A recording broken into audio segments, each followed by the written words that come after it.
Hi all, good morning, ಶುಭೋದಯ. Welcome back to my channel. ಹೇಗಿದ್ದೀರಾ ನೀವೆಲ್ಲರೂ ಚೆನ್ನಾಗಿದ್ದೀರಾ ಅಂತ ನಾನು ಭಾವಿಸ್ತೀನಿ. ನಾನು ಕೂಡ ತುಂಬಾ ಚೆನ್ನಾಗಿದ್ದೀನಿ. ಇವತ್ತಿನ ವ್ಲಾಗಲ್ಲಿ ನಾನು ಒಂದು ಒಳ್ಳೆಯ ತೊಕ್ಕಿನ ರೆಸಿಪಿಯನ್ನು ತೆಗೆದುಕೊಂಡು ಬಂದಿದ್ದೇನೆ. ತೊಕ್ಕು ಅಂದರೆ ಉಪ್ಪಿನಕಾಯಿ ಥರನೇ ಒಂದು ಸೈಡ್ ಡಿಶ್ಶು. ಅದನ್ನು ಹೇಗೆ ಮನೆಯಲ್ಲಿ ಮಾಡೋದು ಅಂತ ತೋರಿಸ್ತಾ ಇದ್ದೀನಿ. ಮಾವಿನಕಾಯಿ ತೊಕ್ಕು ಯಾವಾಗಲೂ ತಿಂದೇ ಇರ್ತೀರ. ಇದು ಕರಿಬೇವಿನ ಸೊಪ್ಪಿನ ತೊಕ್ಕನ್ನು ಇವತ್ತು ಮಾಡ್ತಾಯಿದ್ದೀನಿ. ಅದ್ರ ಜೊತೆ ಒಂದು ಒಳ್ಳೆಯ ಪಲ್ಯ ಅಂದರೆ ಫ್ರೈ ರೆಸಿಪಿ ಕೂಡ ಇದೆ. ಇವೆರಡನ್ನು ಇವತ್ತು ಈ ವ್ಲಾಗಲ್ಲಿ ತೋರಿಸ್ಲಿಕ್ಕಿದ್ದೇನೆ. ಹಾಗಾದರೆ ವ್ಲಾಗನ್ನು ಸ್ಟಾರ್ಟ್ ಮಾಡೋಣ. ಅದಕ್ಕಿಂತ ಮುಂಚೆ ನೀವೇನಾದರೂ ಫಸ್ಟ್ ಟೈಮ್ ನನ್ನ ವ್ಲಾಗನ್ನು ನೋಡ್ತಿರಾಗಿದ್ದರೆ, ನನ್ನ ಈ ವ್ಲಾಗ್ ಇಷ್ಟ ಆಗಿದ್ದಲ್ಲಿ ಪ್ಲೀಸ್ ಸಬ್ಸ್ಕ್ರೈಬ್ ಮಾಡಿ, ಶೇರ್ ಮಾಡಿ ನಿಮ್ಮ ಫ್ರೆಂಡ್ಸ್ ಮತ್ತು ಫ್ಯಾಮಿಲಿ ಜೊತೆ. ಹಾಗಾದರೆ ಬನ್ನಿ, ವಿಡಿಯೋವನ್ನು ಪೂರ್ತಿಯಾಗಿ ಸ್ಕಿಪ್ ಮಾಡದೆ ನೋಡಿ. ಈ ರೀತಿಯಾಗಿ ಒಂದು 5 ಕಪ್ಪಷ್ಟು ನಾವು ಹಸಿ ಕರಿಬೇವಿನ ಸೊಪ್ಪನ್ನು ತೆಗೆದುಕೊಂಡಿದ್ದೇವೆ. ಅದನ್ನು ತೊಳೆದು ಅಂದರೆ ಸುಮ್ಮನೆ ಆರು ಹಾಕಿ ಆಮೇಲೆ ಡ್ರೈ ಮಾಡಿಟ್ಕೊಂಡಿದ್ದೇವೆ. 5 ಕಪ್ಪನ್ನು ತೆಗೆದುಕೊಂಡಿದ್ದೇವೆ. ಆ 5 ಕಪ್ಪಿಗೆ ಎಷ್ಟು ಪ್ರಮಾಣ ಅಂತ ನಾನು ಈಗ ತೋರಿಸ್ತಾ ಇದ್ದೀನಿ. ಆ ಕರಿಬೇವನ್ನು ಮೆಜರ್ ಮಾಡಿರುವಂತಹ ಕಪ್ಪಲ್ಲಿ ನಾವೀಗ ಸೇಮ್ ಕಪ್ಪಲ್ಲೇ ಇವಾಗ ಒಂದು ಅರ್ಧ ಕಪ್ಪಷ್ಟು ಧನಿಯಾ ಕಾಳನ್ನು ಹಾಕ್ಕೊಂಡಿದ್ದೇನೆ. ಎಲ್ಲವನ್ನು ಡ್ರೈ ರೋಸ್ಟ್ ಮಾಡಬೇಕಿದು. ಇವಾಗ ಇದು ಡ್ರೈ ರೋಸ್ಟ್ ಮಾಡ್ತಾಯಿದ್ದೀವಿ. ಇದನ್ನು ನೀವು ಫ್ರಿಜ್ಜಲ್ಲಿ ಒಂದು 3 ರಿಂದ 6 ತಿಂಗಳವರೆಗೂ ಇಟ್ಕೋಬೋದು. ಏನೂ ಹಾಳಾಗೋದೇ ಇಲ್ಲ, ತುಂಬಾ ಚೆನ್ನಾಗಿ ಬರುತ್ತೆ. ಇವಾಗ ಜೀರಿಗೆ ಕೂಡ ಹಾಕ್ಕೊತಾ ಇದ್ದೀವಿ. ಜೀರಿಗೆ ಒಂದು 3 ಚಮಚದಷ್ಟು ಹಾಕ್ಕೊಂಡಿದ್ದೀವಿ. ಇವೆಲ್ಲವನ್ನು ಇವಾಗ ಡ್ರೈ ರೋಸ್ಟ್ ಮಾಡ್ತಾಯಿದ್ದೀನಿ. ಸಪ್ರೇಟಾಗಿ ಧನಿಯಾ ಕಾಳು ತೆಗೆದುಬಿಟ್ಟು ಜೀರಿಗೆಯನ್ನು ಹಾಕಬೇಕಾಗಿಲ್ಲ, ಇದ್ರ ಜೊತೆನೇ ಹಾಕ್ಕೊಂಡು ಇದು ಮಾಡುವಂಥದ್ದು. ಇವಾಗ ಇದನ್ನೆಲ್ಲ ಚೆನ್ನಾಗಿ ಹುರ್ಕೋಬೇಕು. ಊಟದ ಜೊತೆಗೆ ನೆಂಚ್ಕೊಳ್ಳೋದಕ್ಕೆ ಏನಾದರೂ ಸೈಡ್ಸ್ ಇಲ್ಲ ಅಥವಾ ಪಲ್ಯ ಇಲ್ಲ ಅಂದರೆ ಈ ರೀತಿಯಾಗಿ ಮಾಡ್ಕೋಬೋದು. ಇವಾಗ ನೋಡಿ, ನಾವು ಮೆಂತ್ಯ ಕಾಳನ್ನು ಹಾಕೋತಾ ಇದ್ದೀವಿ. ಅದ್ರ ಜೊತೆ ಸಾಸಿವೆನೂ ಕೂಡ ಹಾಕೋತಾ ಇದ್ದೀವಿ. ಸಾಸಿವೆ ಒಂದು 2 ರಿಂದ 3 ಚಮಚ ತೆಗೆದುಕೊಂಡಿದ್ದೀವಿ. ಮೆಂತ್ಯ ಒಂದು 2 ಚಮಚವನ್ನು ತೆಗೆದುಕೊಂಡಿದ್ದೀವಿ. ಇದು ಮಕ್ಕಳ ಡಬ್ಬಿಗೆ ಅನ್ನದ ಜೊತೆ ಕೂಡ ಹಾಕೋಬೋದು, ಚಪಾತಿ ಜೊತೆ ತುಂಬಾ ಚೆನ್ನಾಗಿರುತ್ತೆ. ಮತ್ತು ಅನ್ನಕ್ಕೆ ನಾವು ಇದನ್ನು ಕಲಿಸ್ಕೊಂಡು ಕೂಡ ಮಕ್ಕಳಿಗೆ ಡಬ್ಬಿಗೆ ಹಾಕೋಬೋದು, ತುಂಬಾ ಚೆನ್ನಾಗಿರುತ್ತೆ. ಗಂಜಿ ಊಟಕ್ಕಂತೂ ತುಂಬಾ ಚೆನ್ನಾಗಿರುತ್ತೆ. ಅಥವಾ ಬೇಳೆ ಸಾರು, ಯಾವುದೇ ಸಾಂಬಾರಿರಲಿ ಅದರ ಜೊತೆ ಪಕ್ಕದಲ್ಲಿ ಇದನ್ನು ಮಾಡಿಕೊಂಡ್ರೆ ತುಂಬಾ ಚೆನ್ನಾಗಿರುತ್ತೆ. ನೋಡಿ, ಖಂಡಿತ ಟ್ರೈ ಮಾಡಿ. ಇವಾಗ ಇದೆಲ್ಲ ಹುರ್ಕೊಂಡಾಗಿದೆ. ಇವಾಗ ಅದು ಸೈಡ್ಗೆ ಇಟ್ಬಿಟ್ಟು ಇವಾಗ ಎಣ್ಣೆನ ಹಾಕ್ಕೋತಾ ಇದ್ದೀನಿ. ನಾರ್ಮಲ್ ಎಣ್ಣೆನೇ ತೊಗೊಂಡಿದ್ದೀನಿ. ಈ ಎಣ್ಣೆ ಕಾದ್ಮೇಲೆ ಇವಾಗ ನಾವು ಕರಿಬೇವಿನ ಸೊಪ್ಪು ಏನು 5 ಕಪ್ಪು ಕರಿಬೇವಿನ ಸೊಪ್ಪು ಏನು ಇಟ್ಕೊಂಡಿದ್ವಿ ಅದನ್ನು ಇದಕ್ಕೆ ಹಾಕಿ ಚೆನ್ನಾಗಿ ಕ್ರಿಸ್ಪ್ ಆಗೋವರೆಗೂ, ಕರಿಬೇವಿನ ಸೊಪ್ಪು ತುಂಬಾ ಕ್ರಿಸ್ಪ್ ಆಗಬೇಕು. ಕ್ರಿಸ್ಪ್ ಆಗೋವರೆಗೂ ಇದನ್ನು ಚೆನ್ನಾಗಿ ನಾವು ಫ್ರೈ ಮಾಡ್ಕೋಬೇಕು ಎಣ್ಣೆಲಿ. ಈ ರೀತಿ ಫ್ರೈ ಮಾಡಿಕೊಂಡು ನೋಡಿ, 5 ಕಪ್ ಹಾಕಿದ್ದೀವಿ. ಆದರೆ ತೊಕ್ಕಾಗೋದು ಮಾತ್ರ ಅರ್ಧದಷ್ಟು ಆಗುತ್ತೆ, ಶ್ರಿಂಕ್ ಆಗೋಗಿರುತ್ತೆ. ಇವಾಗ ಇದನ್ನು ಚೆನ್ನಾಗಿ ಫ್ರೈ ಮಾಡ್ಕೊಳ್ಳಿ. ನನ್ನ ಈ ತೊಕ್ಕು ರೆಸಿಪಿ ನಿಮ್ಗೆ ಇಷ್ಟ ಆಗೋದಾದರೆ, ನನ್ನ ಈ ವ್ಲಾಗ್ ನಿಮಗೆ ಇಷ್ಟ ಆಗಿದ್ದಲ್ಲಿ ಲೈಕ್, ಶೇರ್ ಮತ್ತು ಸಬ್ಸ್ಕ್ರೈಬ್ ಮಾಡೋದನ್ನು ಮರಿಬೇಡಿ ಫ್ರೆಂಡ್ಸ್. ಇವಾಗ ನೋಡಿ, ಚೆನ್ನಾಗಿ ಫ್ರೈ ಆಗ್ತಾನೇ ಇದೆ. ಇವಾಗ ನೋಡಿ ಎಷ್ಟು ಇದ್ದಿದ್ದು ಎಷ್ಟಾಯಿತು ಅಂತ ನೋಡಿದ್ರೆ ಎಷ್ಟು ಶ್ರಿಂಕ್ ಆಗೋಗಿದೆ. ಇವಾಗ ಇದು ತುಂಬ ಕ್ರಿಸ್ಪ್ ಕೂಡ ಆಗಿದೆ. ಇದನ್ನು ಇವಾಗ ಮಿಕ್ಸಿ ಜಾರಲ್ಲಿ ಹಾಕ್ಕೊಳ್ಬೇಕು.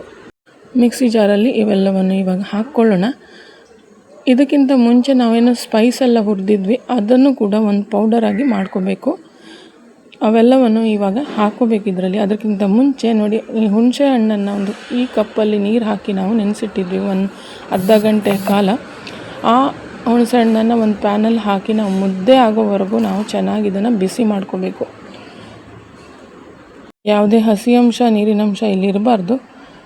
ಎಲ್ಲವನ್ನು ಮುದ್ದೆ ಆಗೋವರೆಗೂ ಹುರ್ಕೋಬೇಕು. ಈ ಮಸಾಲೆ ಪುಡಿ ನಾವೇನೋ ಹುರ್ಕೊಂಡು ಪುಡಿ ಮಾಡಿದ್ವಲ್ಲ ಅದನ್ನು ಇಲ್ಲಿ ಬೆರೆಸ್ಕೋಬೇಕು. ಈ ಮಿಕ್ಸಿ ಜಾರಲ್ಲಿ ಇವಾಗ ಹಾಕ್ಕೋಬೇಕು ನಾವು. ಇವೆಲ್ಲ ಪುಡಿಯನ್ನು ಇದಕ್ಕೆ ಹಾಕ್ಕೊಂಡಿದ್ದೀನಿ. ಈಗ ನೋಡಿ, ಹುಣಸೆಹಣ್ಣು ಈ ರೀತಿ ಗೊಜ್ಜು ಥರ ರೆಡಿಯಾಗಿದೆ. ಒಂಚೂರು ನೀರು ಕೂಡ ಇಲ್ಲ. ಗ್ಯಾಸ್ ಆಫ್ ಮಾಡಿಟ್ಟಿದ್ದೀವಿ. ಇವಾಗ ಇದನ್ನು ಮಿಕ್ಸಿ ಜಾರಲ್ಲಿಗೆ ಇದಕ್ಕೆ ಹಾಕ್ಕೋಬೇಕಾಗುತ್ತೆ. ಇವಾಗ ನೋಡಿ, ರುಬ್ಬೋದಕ್ಕೆ ಒಂದು 2 ಚಮಚ ಹಸಿ ಎಣ್ಣೆನ ಹಾಕ್ಕೋತಾ ಇದ್ದೀವಿ. ಆ ಹಸಿ ಎಣ್ಣೆನ ಹಾಕ್ಕೊಂಡ್ಮೇಲೆ ಇವಾಗ ಚೆನ್ನಾಗಿ ಒಂದು ರೀತಿ ಪೇಸ್ಟ್ ಥರ ಮಾಡ್ಕೊಬೇಕು. ಈ ರೀತಿಯಾಗಿ ಸ್ವಲ್ಪ ಪೇಸ್ಟ್ ಆದಮೇಲೆ ನಾವು ಮುದ್ದೆ ಮಾಡಿಟ್ಕೊಂಡಿದ್ವಲ್ಲ, ಬಿಸಿ ಮಾಡಿಟ್ಕೊಂಡಿದ್ದಂತಹ ಹುಣಸೆ ಹಣ್ಣಿನ ಗೊಜ್ಜನ್ನು ಇದಕ್ಕೆ ಹಾಕಿ ಮತ್ತೆ ಒಮ್ಮೆ ನಾವು ಮಿಕ್ಸಿಯಲ್ಲಿ ಚೆನ್ನಾಗಿ ಇದನ್ನು ಪೇಸ್ಟ್ ಮಾಡ್ಕೊಬೇಕು. ನೋಡಿ, ರುಚಿಗೆ ತಕ್ಕಷ್ಟು ಉಪ್ಪನ್ನು ಹಾಕೋತಾ ಇದ್ದೀವಿ. ಇಲ್ಲಿ ಉಪ್ಪು ಹಾಕಿದ ಮೇಲೆ ಇವಾಗ ಮತ್ತೊಮ್ಮೆ ಇದನ್ನು ಪೇಸ್ಟ್ ಮಾಡಿಕೊಂಡು, ಇವಾಗ ನಾವು ಖಾರಕ್ಕೇನು ಬಳಸಿಲ್ಲ, 1/4 ಕಪ್ ಆಗುವಷ್ಟು ಖಾರದ ಪುಡಿಯನ್ನು ಇಲ್ಲಿ ಹಾಕೋತಾ ಇದ್ದೀವಿ. ಇವೆಲ್ಲವನ್ನು ಹಾಕಿ ಇವಾಗ ಚೆನ್ನಾಗಿ ನಾವು ಪೇಸ್ಟ್ ಮಾಡ್ಕೊಳ್ಳೋಣ. ಇವಾಗ ಇದು ಚೆನ್ನಾಗಿ ಪೇಸ್ಟ್ ಆಗಿದೆ. ಒಂದು ಪ್ಯಾನ್ ಕೂಡ ಸೇಮ್ ಪ್ಯಾನ್ ಇಟ್ಕೊಂಡಿದ್ದೀವಿ. ಮತ್ತು ಒಂದು ಸ್ವಲ್ಪ ಎಣ್ಣೆ ಹಾಕ್ಕೊಂಡು ಇವಾಗ ಒಂದು ಒಗ್ಗರಣೆನ ಮಾಡ್ಕೋಬೇಕು. ಒಗ್ಗರಣೆಗೆ ಎಣ್ಣೆನ ಹಾಕ್ಕೊಂಡಿದ್ದೀವಿ. ಎಣ್ಣೆ ಜೊತೆಗೆ ಎಣ್ಣೆ ಕಾದ ನಂತರ ನಾವು ಇದಕ್ಕೆ ಸಾಸಿವೆ ಹಾಕೋತಾ ಇದ್ದೀವಿ. ಸಾಸಿವೆ ಚಟಪಟ ಅನ್ನಬೇಕು. ಸಾಸಿವೆ ಚಟಪಟ ಅಂದಮೇಲೆ ನಾವು ಇದಕ್ಕೆ ಒಗ್ಗರಣೆಗೆ ಕರಿಬೇವಿನ ಸೊಪ್ಪು ಮತ್ತು ಬೆಳ್ಳುಳ್ಳಿ ಇವೆಲ್ಲವನ್ನು ನೀವು ಇದಕ್ಕೆ ಹಾಕೋಬೇಕಾಗುತ್ತೆ. ಇಲ್ಲಿ ಇವಾಗ ಕಡಲೆಬೇಳೆ ಹಾಕ್ಕೋತಾ ಇದ್ದೀವಿ. ಕಡಲೆಬೇಳೆ ಚೆನ್ನಾಗಿ ಕೆಂಪಾಗೋವರೆಗೂ, ಹಸಿ ವಾಸನೆ ಹೋಗೋವರೆಗೂ ನಾವು ಚೆನ್ನಾಗಿ ಇದನ್ನು ಹುರಿಬೇಕು. ಇದು ಚೆನ್ನಾಗಿ ಹುರಿದ ಮೇಲೆ ಇವಾಗ ನಾವು ಬೆಳ್ಳುಳ್ಳಿಯನ್ನು ಹಾಕೋಬೇಕು. ಬೆಳ್ಳುಳ್ಳಿ ಜಜ್ಜಿಬಿಟ್ಟು ಹಾಕ್ಕೊಂಡಿದ್ದೀನಿ, ಪೀಲ್ ಮಾಡುವ ಅಗತ್ಯ ಇರೋದಿಲ್ಲ. ಇವಾಗ ಇದನ್ನೆಲ್ಲ ಹಾಕಿ ಚೆನ್ನಾಗಿ ಬೆಳ್ಳುಳ್ಳಿ ಕೆಂಪಾಗೋವರೆಗೂ ಸ್ವಲ್ಪ ಹುರ್ಕೋಬೇಕು. ಕರಿಬೇವಿನ ಸೊಪ್ಪು ಕೂಡ ಇಲ್ಲಿ ಹಾಕೋತಾ ಇದ್ದೀವಿ. ಇದ್ರ ಜೊತೆ ಕೆಂಪೆಣಸಿನ್ಕಾಯಿ ಮತ್ತು ಕರಿಬೇವಿನ ಸೊಪ್ಪು ಹಾಕ್ಕೊಂಡು ಅದನ್ನು ಕೂಡ ಕ್ರಿಸ್ಪ್ ಆಗೋವರೆಗೂ ಹುರಿಬೇಕು. ಇವೆಲ್ಲ ಹುರಿದಾದ್ಮೇಲೆ ನಾವೇನು ಪೇಸ್ಟ್ ಮಾಡಿಟ್ಕೊಂಡಿದ್ವಲ್ಲ ಕರಿಬೇವಿನ ಸೊಪ್ಪಿದ, ಅದನ್ನು ಇದಕ್ಕೆ ಹಾಕಬೇಕು. ಅದನ್ನು ಸ್ವಲ್ಪ ಚೆನ್ನಾಗಿ ನಾವು ಇದರಲ್ಲಿ ಎಣ್ಣೆಯಲ್ಲಿ ಫ್ರೈ ಮಾಡ್ಕೋಬೇಕಾಗುತ್ತೆ. ಇದನ್ನು ಪೇಸ್ಟನ್ನು ಇದಕ್ಕೆ ಹಾಕ್ಕೊಂಡಿದ್ದೀವಿ. ಇದನ್ನು ಇವಾಗ ಚೆನ್ನಾಗಿ ನಾವು ಹುರಿತಾ ಬರಬೇಕು. ಎಣ್ಣೆ ಬಿಡುವಷ್ಟು ಹುರ್ಕೋಬೇಕು. ಒಂದು 5ರಿಂದ 10 ನಿಮಿಷ ಆದರೂ ಹಿಡಿಯುತ್ತೆ. ಇನ್ನೂ ಶ್ರಿಂಕ್ ಆಗುತ್ತೆ. ಇದು ಎಲ್ಲೂ ನಾವು ನೀರು ಹಾಕುವಂತಿಲ್ಲ, ನೀರು ಹಾಕೋಬಾರ್ದು, ನಮ್ಮ ಶೆಲ್ಫ್ ಲೈಫ್ ಕಡಿಮೆ ಆಗುತ್ತೆ. ಇವಾಗ ನೋಡಿ ಈ ರೀತಿ ಇದೆ ನೋಡಿ. ಎಷ್ಟು ಫ್ರೈ ಆದಮೇಲೆ ಇಷ್ಟು ರೀತಿ ಬ್ರೌನಿಷ್ ಕಲರ್ ಬರುತ್ತೆ. ಇವಾಗ ನಮ್ಮ ಕರಿಬೇವಿನ ಸೊಪ್ಪಿನ ತಕ್ಕು ರೆಡಿಯಾಗಿದೆ. ಇದನ್ನು ನಾವು ಏರ್ ಟೈಟ್ ಕಂಟೈನರಲ್ಲಿ ಹಾಕಿ ಸ್ಟೋರ್ ಮಾಡ್ಕೊಬೋದು. 3 to 4 months ಅಂತೂ ಆರಾಮಾಗಿ ನಡೆಯುತ್ತೆ. ಇವಾಗ ನಾವು ಮಾಡ್ತಾ ಇರೋದು ರೆಸಿಪಿ ಬಂದುಬಿಟ್ಟು ಫ್ರೈ ರೆಸಿಪಿ. ಈ ಫ್ರೈ ರೆಸಿಪಿ ನಾವು ಗುಜ್ಜೆ, ಜೀವಲ್ಸಿನ್ಕಾಯಿ ಅಥವಾ ಬ್ರೆಡ್ ಫುಟ್ ಏನಂತೀರ ಅದರಿಂದ ಮಾಡ್ತಾ ಇರೋದು. ನೀವು ಬೇಕಿದ್ರೆ ಇದನ್ನು ರಿಪ್ಲೇಸ್ ಮಾಡಿ ಆಲೂಗಡ್ಡೆ, ಕಾಲಿಫ್ಲವರಲ್ಲೂ ಕೂಡ ಮಾಡ್ಬೋದು. ತುಂಬಾ ಚೆನ್ನಾಗಿರುತ್ತೆ. ಇದಕ್ಕೆ ನೋಡಿ, ನಾನು ಒಂದು ಮಿಕ್ಸಿ ಜಾರಲ್ಲಿ 2 ಚಮಚದಷ್ಟು ಹಸಿ ಧನಿಯಾ ಕಾಳನ್ನು ತೆಗೆದುಕೊಂಡಿದ್ದೇನೆ. ಅದರ ಜೊತೆಗೆ ಒಂದು 3 ಚಮಚದಷ್ಟು ಎಳ್ಳನ್ನು ಹಾಕ್ಕೊಂಡಿದ್ದೀನಿ. ಎಳ್ಳು ಹಾಕ್ಕೋತಾ ಇದ್ದೀನಿ. ಎಲ್ಲ ಇದು ಹಸಿಯಾಗಿದೆ. ಮತ್ತು ಇದ್ರ ಜೊತೆ ನಾನು 1 ಚಮಚದಷ್ಟು ಜೀರಿಗೆ ಹಾಕ್ಕೊಂಡು, ಖಾರಕ್ಕೆ ಎಷ್ಟು ಬೇಕೋ ಅಷ್ಟು ಖಾರದ ಪುಡಿ ಕೂಡ ಹಾಕ್ಕೊಂಡು 5ರಿಂದ 6 ಎಸಳು ಬೆಳ್ಳುಳ್ಳಿಯನ್ನು ಹಾಕ್ಕೊಂಡು ಚೆನ್ನಾಗಿ ಮಿಕ್ಸಿಯಲ್ಲಿ ಈ ರೀತಿಯಾಗಿ ಪುಡಿ ಮಾಡ್ಕೊಂಡಿದ್ದೀನಿ. ತುಂಬ ಫೈನ್ ಪುಡಿ ಮಾಡೋ ಅಗತ್ಯ ಇಲ್ಲ. ಇಲ್ಲಿ ಗುಜ್ಜಿಯನ್ನು ಈ ರೀತಿ ಸಪೂರಕ್ಕೆ ಅಂದರೆ ಉದ್ದುದ್ದಕ್ಕೆ ಈ ರೀತಿ ಸಣ್ಣದಾಗಿ ಹೆಚ್ಚಿಟ್ಕೊಂಡಿದ್ದೀನಿ. ಇದಕ್ಕೆ ಇವಾಗ ಒಂದು ಉಪ್ಪು ಮತ್ತು ಖಾರದ ಪುಡಿ ನಾವು ಅಲ್ಲಿ ಹಾಕಿದ್ದೀವಿ. ಇಲ್ಲಿ ನಾನು ಉಪ್ಪು ಮತ್ತು ಅರಿಶಿನ ಪುಡಿಯನ್ನು ಇಲ್ಲಿ ಹಾಕೋತಾ ಇದ್ದೀನಿ. ಇವೆಲ್ಲವನ್ನು ಹಾಕಿ ಚೆನ್ನಾಗಿ ಒಂದು 5ರಿಂದ 10 ನಿಮಿಷ ಇದನ್ನು ಮ್ಯಾರಿನೇಟ್ ಮಾಡಿ ಇದನ್ನು ಇಟ್ಕೋಬೇಕು. ಇದೆಲ್ಲ ಮಿಕ್ಸ್ ಮಾಡಿ ಒಂದು 10 ನಿಮಿಷ ಹಾಗೆ ಇಡಿ. ಇಲ್ಲಿ ನಾನು ಒಂದು ವೈಟ್ ಬಾಟಮ್ ಪ್ಯಾನಲ್ಲಿ ಎಣ್ಣೆಯನ್ನು ಹಾಕ್ಕೊಂಡಿದ್ದೀನಿ.